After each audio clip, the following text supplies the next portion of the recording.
How old are the fields of robotics and artificial intelligence? Many might trace their origins to the mid-20th century, and the work of people such as Alan Turing, who wrote about the possibility of machine intelligence in the 40s and 50s, or the MIT engineer Norbert Wiener, a founder of cybernetics. But these fields have prehistories, traditions of machines that imitate living and intelligent processes, stretching back centuries and, depending on how you count, even millennia. The word robot made its first appearance in a 1920 play by the Czech writer Karel Čapek entitled RUR, Frolicsom's Universal Robots. Deriving his neologism from the Czech word robota, meaning drudgery or servitude, Čapek used robot to refer to a race of artificial humans who replace human workers in a futurist dystopia. In fact, the artificial humans in the play are more like clones than what we would consider robots, grown in vats rather than built from parts. There was, however, an earlier word for artificial humans and animals, automaton, stemming from Greek roots meaning self-moving. This etymology was in keeping with Aristotle's definition of living beings as those things that could move themselves at will. Self-moving machines were inanimate objects that seemed to borrow the defining feature of living creatures, self-motion. The 1st century AD engineer Hero of Alexandria described lots of automata. Many involved elaborate networks of siphons that activated various actions as the water passed through them, especially figures of birds drinking, fluttering, and chirping. The siphon would have had a particular attraction to the ancient automaton maker, in that it makes water travel upward, counter to what it would otherwise do. According to Aristotle, while living things moved themselves at will, inanimate things moved according to their natures. Heavy things, made of earth or water, descended, while light things, made of air or fire, ascended. A siphon, by allowing water to ascend, appears to violate Aristotle's principle, and it also tends to work intermittently, creating the illusion of willful behavior. Waterworks, including but not limited to ones using siphons, were probably the most important category of automata in antiquity and the Middle Ages. Flowing water conveyed motion to a figure or set of figures by means of levers or pulleys or tripping mechanisms of various sorts. A late 12th century example by an Arabic automaton maker named Al-Jazari is a peacock fountain for hand washing, in which flowing water triggers little figures to offer the washer first a dish of perfumed soap powder, then a hand towel. Such hydraulic automata became ubiquitous on the grounds of palaces and wealthy estates. So-called Frolicsome engines were to be found as early as the late 13th century at the French Château of Adon, the account books of which mention mechanical monkeys, an elephant and a he-goat. Over the next 2 centuries, the Château collection expanded to include 3 personnages that spout water and wet people at will, a machine for wetting ladies when they step on it, an engine, which, when its knobs are touched, strikes in the face those who are underneath and covers them with black or white, flour or coal dust, a window where, when people wish to open it, a personage in front of it wets people and closes the window again in spite of them, a lectern on which there is a book of ballad, and, when they try to read it, people are all covered with black, and, as soon as they look inside, they are all wet with water, a mirror where people are sent to look at themselves when they are besmirched, and, when they look into it, they are once more all covered with flour, and all whitened, and so on. And so on. By the time the French essayist and diarist Michel de Montaigne went travelling through Europe in 1580–81, hydraulic automata had grown so commonplace that he grew bored, though he continued dutifully to record them in his travel diary. At one palace, for example, he saw sprays of water from brass jets activated by springs. While the ladies are busy watching the fish play, you have only to release some spring, immediately all these jets spurt out thin, hard streams of water to the height of a man's head, and fill the petticoats and thighs of the ladies with this coolness. 20 years later, the French King Henri IV hired the Italian engineer Tommaso Francini to build him some waterworks for the royal palace at Saint-Germain-en-Laye. Francini built hydraulic grottos devoted to the Greek pantheon and their adventures. Mercury played a trumpet and Orpheus his lyre, Perseus freed Andromeda from her dragon. There were automaton blacksmiths, weavers, millers, carpenters, knife grinders, fishermen, and farriers conducting the obligatory watery attacks on spectators. Even more than in royal gardens and on noble estates, medieval and early Renaissance automata appeared in churches and cathedrals. Automaton Christs, muttering, blinking, grimacing on the cross, were especially popular. A mechanical Christ on a crucifix, known as the Rood of Grace, attracted pilgrims to Boxley Abbey in Kent during the 15th century. This Jesus was made to move the eyes and lips by stringes of hair. The Rood could move its hands and feet, nod its head, roll its eyes, and show a well-contented or displeased mind, biting the lip, and gathering a frowning forward and disdainful face, when it would pretend offense, and showing a most mealer, amiable, and smiling cheer and countenance, when it would seem to be well pleased. Mechanical devils were also to be found. Poised in sacristies, they made horrible faces, howled, and stuck out their tongues. The Satan machines rolled their eyes and flailed their arms and wings, some even had movable horns and crowns. The Florentine architect Filippo Brunelleschi even mechanized paradise itself, a heaven full of living and moving figures could be seen, as well as countless lights, flashing on and off like lightning. While elsewhere, elaborately engineered hells rumbled with thunder and flashed with lightning, spewing forth writhing automaton serpents and dragons. These machines helped inspire the idea that perhaps automata accomplished something deeper than merely entertaining tricks, perhaps they genuinely modeled the workings of nature. The French philosopher René Descartes made this case powerfully during the 1640s, arguing that the entire world, including living bodies, was essentially machinery composed of moving parts and could be understood in just the way a clockmaker understands a clock. His work was foundational to modern science in general, and to modern physiology in particular. In developing his mechanist model of science, Descartes invoked the lifelike machines all around him. Indeed, he lived for a time in Saint-Germain-en-Laye and almost certainly visited the hydraulic grottos of Henri IV, which he described in detail.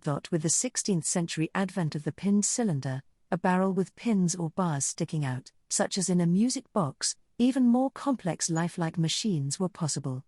Around this time, a new word also arose to describe human-like machines, in particular, android, derived from Greek roots meaning manlike. This was the coinage of Gabriel Nord, French physician and librarian, and personal doctor to none other than the automaton-loving Louis XIII. Pinned cylinders were the programming devices in automata and automatic organs from around 1600. In 1650, the German polymath Athanasius Kircher offered an early design of a hydraulic organ with automata, governed by a pinned cylinder and including a dancing skeleton. Of course, it's an anachronism to call 16th and 17th century pinned cylinders programming devices.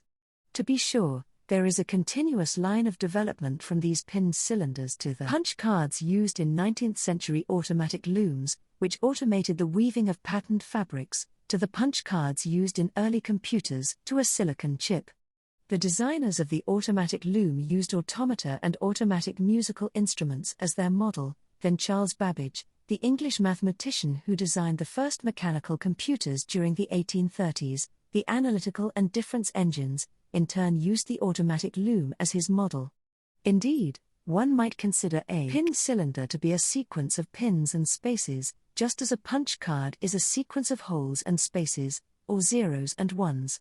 However, it is important to remember that neither Babbage, nor the designers of the automatic loom, nor the automaton makers thought of these devices in terms of programming or information, concepts which did not exist until the mid-20th century. For example, ideas about the division of labor inspired the automatic looms of the Industrial Revolution as well as Babbage's calculating engines. They were machines intended primarily to separate mindless from intelligent forms of work. With pinned cylinders, beginning in the early part of the 18th century, people began to design automata that actually enacted the tasks they appeared to perform. The first simulative automata were designed in the 1730s by a Frenchman named Jacques Vaucanson, and quickly became the talk of Europe. Two were musicians, a piper and a flutist. The flutist had lips that flexed in 4 directions, delicate jointed fingers, and lungs made of bellows that gave 3 different blowing pressures. It was the first automaton musician actually to play an instrument, rather than being a music box with a decorative figure. It played a real flute, You could even bring it your own. Vaucanson's third automaton was the notorious defecating duck. While it flapped its wings and cavorted duckishly, its main attraction was that it swallowed bits of corn or grain and excreted them at the other end in a. This part of the act was a fake. The corn that went in the front remained hidden for surreptitious removal, while the rear end was preloaded. Although none of Vaucanson's automata survive, their cousins do. Among these are 3 androids designed in the 1770s by a Swiss clock-making family named Jacques Droz, a lady musician and 2 little boys, a writer and a draftsman. The writer can be arranged to write any message of up to 40 characters. The draftsman sketches 4 pictures in charcoal, and the musician plays several airs on a harpsichord. The trio are eerily lifelike, and still hold court in Neuchâtel, Switzerland. Their eyes follow their fingers as they work, the draftsman blows the charcoal dust from his page periodically, and the musician seems to sigh with emotion as she plays. She actually breathes for an hour before and after the act, giving spectators a certain as they arrive and depart.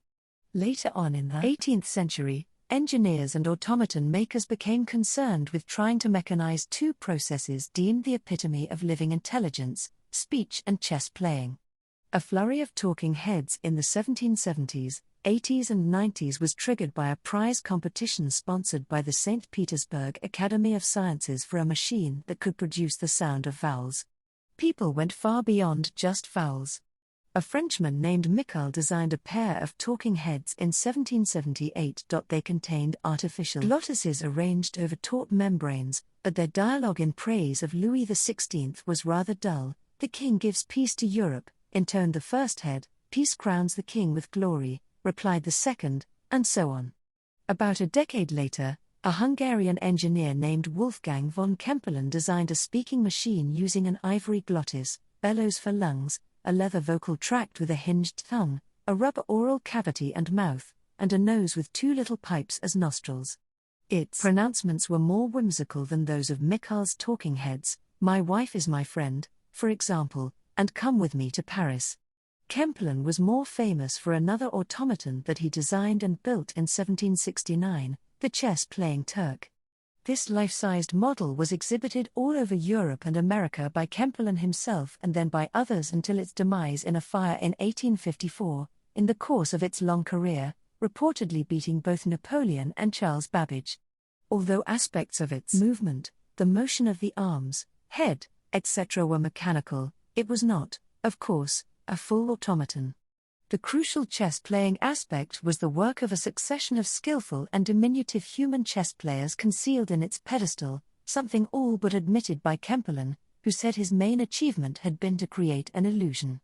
People no doubt knew it was a hoax, but they were fascinated anyway, because it dramatized the question of the age, whether a machine could reason, and, relatedly, whether the human mind might itself be a kind of machine. Edgar Allan Poe was taken by the question and in 1836 wrote an about Kempelen's Turk and Babbage's difference engine.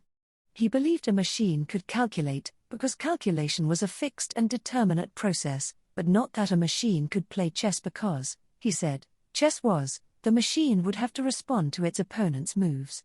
So Babbage's machine was genuine but Kempelen's fraudulent. When I've assigned Poe's essay to engineering students, they found his reasoning strange. Why couldn't a machine respond to each move of its opponent?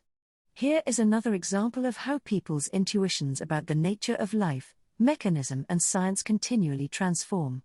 Poe assumed a machine was necessarily unresponsive.